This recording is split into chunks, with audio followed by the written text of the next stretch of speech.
Hi, I'm Nicole. Welcome back to Stresses and Successes of a Solopreneur. This episode feels different to the last one. If the previous one was deep and weighty, this one feels like a breath. Because this year, something really important came back into my life. Creativity. For a long time, I treated creativity like a luxury, something I'd get back to one day when things were a little bit better and calmer and safer. But this year taught me something I didn't expect. Creativity isn't a reward, it's oxygen. And when I finally let myself breathe again, things started to shift.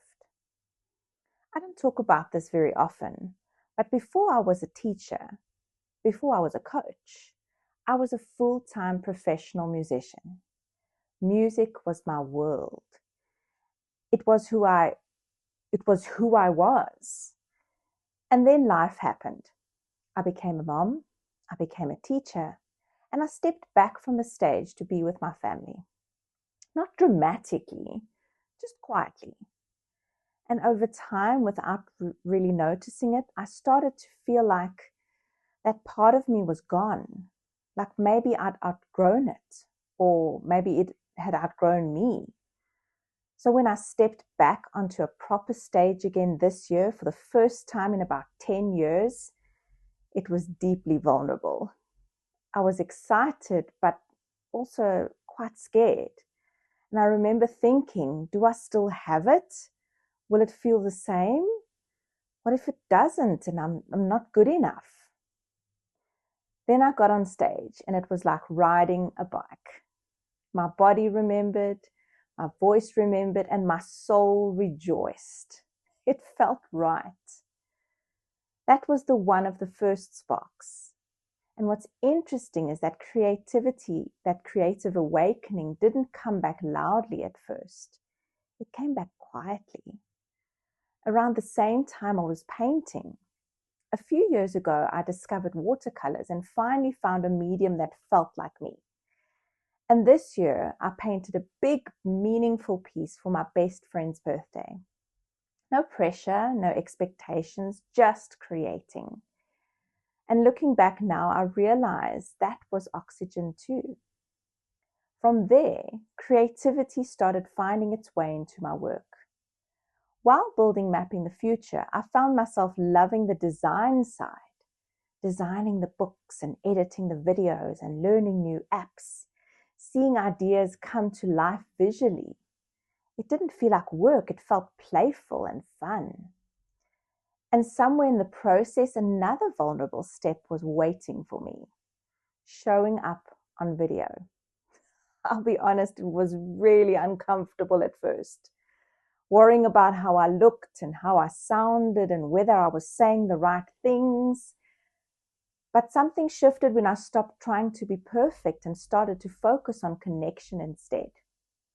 I began playing with ideas and finding creative ways to say things, using humor and letting myself be real. Inspired what other creators were creating on social media, I made my first funny reel. And it was a subject choice reel, which was perfect with Mapping the Future. I played both the chilled teen and the panicked mom, fully putting myself out there, and it worked. It took off in a way I never expected. Over 10,000 views.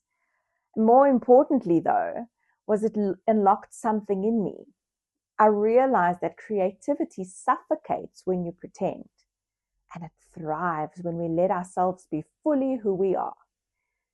Once that door opened, creativity didn't stay in one place.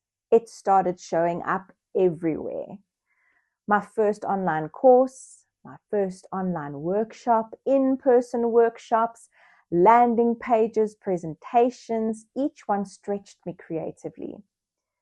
Even my talk at Eduvar Student Wellness Summit became a creative moment. Designing banners and thinking about how to brand myself and show up in the space and how to connect with the students. Communicating visually, not just verbally. Meta ads surprised me too. Learning how to create thumbnails, layouts, and visuals became another unexpected creative outlet. Something that once felt intimidating started to feel interesting and fun. Then, in June, while I was still in the middle of mapping the future, something else happened. I performed another big stage show, this time at a holiday resort, and that moment really sealed it for me. It wasn't just a return to stage, it was confirmation that I was back. And yes, performing still lights me up.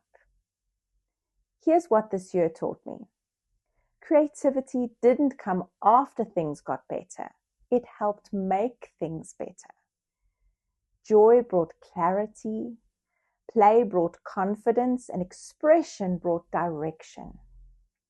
And this creative awakening didn't just affect my art, my content, or my music. It started changing how I see my work, my future, and what I really was building.